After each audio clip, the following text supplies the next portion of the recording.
Hello and welcome to the debut of Prog Month. I'm your host, The Dark Knight, and Pink Floyd started first of the bands we're going to talk about by a pretty wide margin. They debuted on August 5th, 1967, and all three of the other bands started in 1969. Think about that.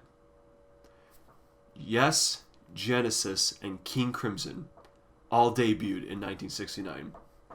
What a hell of a year for music. But anyway, I've been around this band as long as I can remember. I mean, they've been up here since day one. They've been in my ears since day, 1000 or however old I was when I first heard them. And to quote my dad talking about The Wall, they have some classic songs, but they also have a lot of weird stuff. And that pretty much sums up this band. So let's kick this list off with the weirdest one.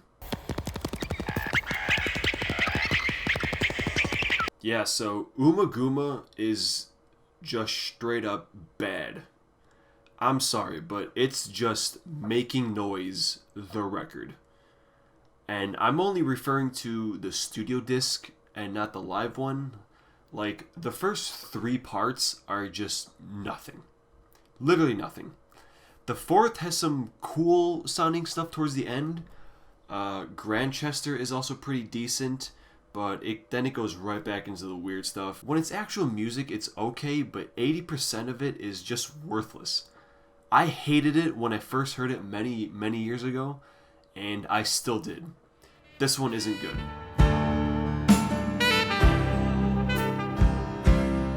And you know what? The final cut isn't good either. The entire thing is almost exclusively Roger just singing over piano or some orchestral stuff. And while it's not as bad as Umaguma, it sure is equally as uninteresting. Once in a blue moon, the full band will come in and those parts are good. Not Now John is like the only notable song on this album. The whole thing is just below average, and what a way for Waters to go out of the band. I mean, especially after following The Wall. Goddamn, what a letdown.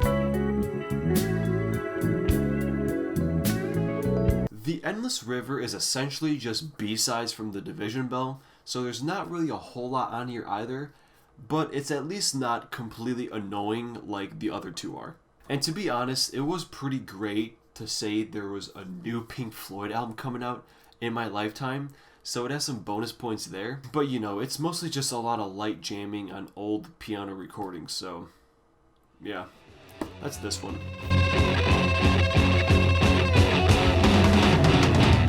Okay, now we're actually getting into some good stuff here.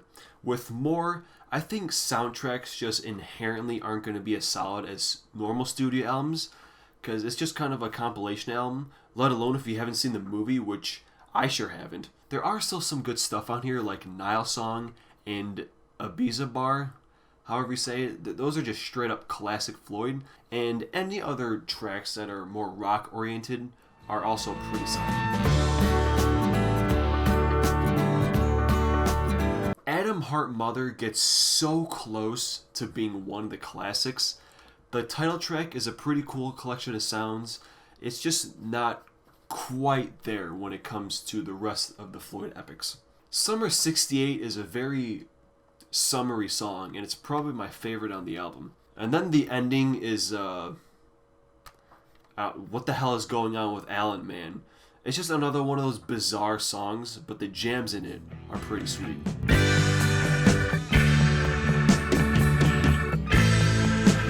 Obscured by Clouds is the odd one out of the 70s. When you see what they put out that decade, it feels a little out of place. Still, it's very above average, and that's really all I have to say about it. There are no weak songs, but there's also no particularly highlights either. It's all just the right amount of good to be an enjoyable listen, but it doesn't really stand out amongst the catalog.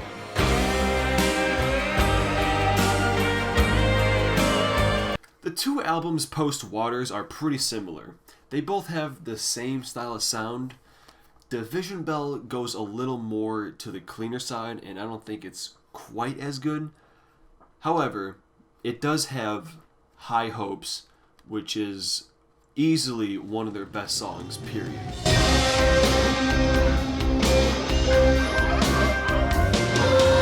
So yeah, moving right along into the other one, A Momentary Lapse of Reason. I think they just pulled that sound off a little bit better. Learn to Fly and Dogs of War are modern Pink Floyd classics, and also On the Turning Away is sick.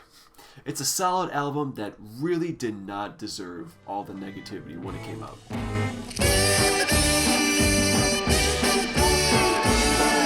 Their sophomore effort, A Saucerful of Secrets, I think still holds up pretty well. To be honest, I wasn't sure about the Sid era albums, but going through them again, I think they're actually pretty decent. Set the Controls is a cool, ominous song.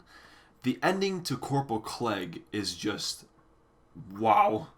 The title track is super bizarre. Like, I could imagine, one of those short horror films that's just a bunch of weird imagery with that song being played over it.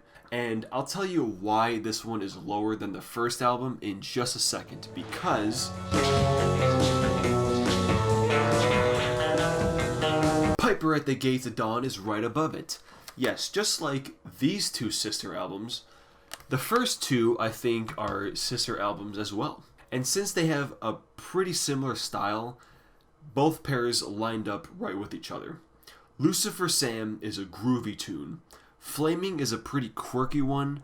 Pow is, I think, the first what the fuck Pink Floyd song. Interstellar Overdrive is just more weird shit. The ending actually gave me a headache with the production stuff, like flying around in the panning. Gnome is groovy as shit. Scarecrow and Bike is just more goofy storytelling. Both these albums, I swear to God, I'm pretty sure they wrote them about like 15 different acid trips. And each song tells a different story about what they saw. The happier ones are on Piper, and the depressing ones went on Saucerful. And that's why I think Piper is a little higher, because it's a lot more fun to listen to, but they're both great albums.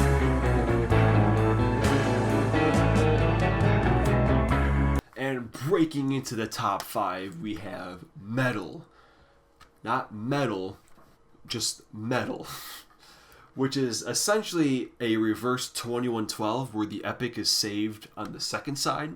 This is really where they started to hone in on their sound that would later elevate them into legends. The first side is all pretty decent, fun, and relaxing songs.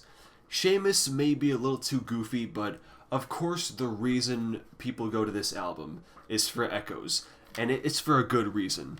It's incredible. There's this weird production thing that goes on around the 7-minute mark where it sounds like there's 2 full drum sets panned evenly on both sides.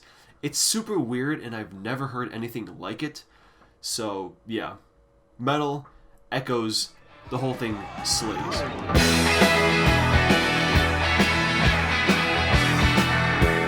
Animals I never got into as much as other people, but it's still a great record front to back. I mean, it's in 4th place. I really don't have anything at all to say about this. Of course you have Dogs and Sheep are the go-tos. It's just a great listen, and it's just one of their several magnum opuses.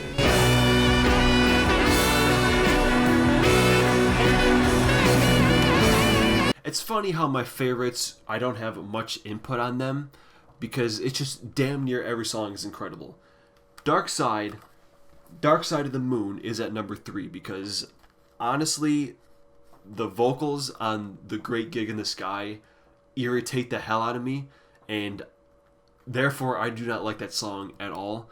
And then you have like On the Run, which is fine, but also kind of whatever. But between Breathe, Time, Money, Us and Them, Eclipse, what was the other one? Brain Damage. I mean, this record will always be timeless. Over 40 years later, and it's still so well known. I mean, how many artists today you think are going to be remembered in 40 years, let alone one of their albums?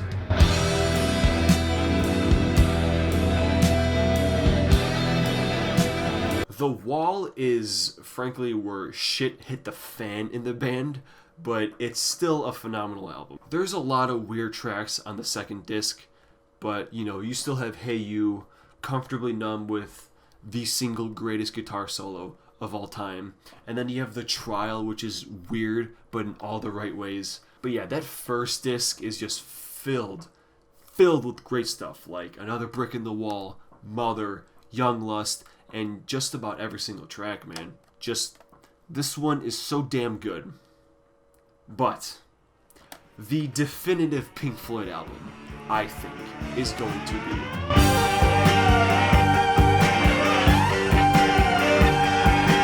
Man, Wish You Were Here it's just perfection.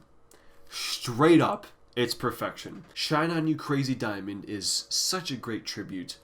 The Machine is almost like a haunting song. Have a Cigar is just good old classic rock. And speaking of good old classic rock, man, you got the title track. How are you not gonna sing your ass along to that chorus? There's nothing more I need to say. It's a flawless album and one of the best records I ever heard in my entire life. Along with these two. All came out in the 70s. Are you shitting me? So there you have our first ranking of the Big Four of Prog. Let me know what you guys think. Do you actually like Umaguma? Do you think Dark Side is overrated? I'd love to hear your thoughts, and stay tuned for our second Big Four of Prog, who, along with the other two bands, had their genesis in 1969. I'll see you then.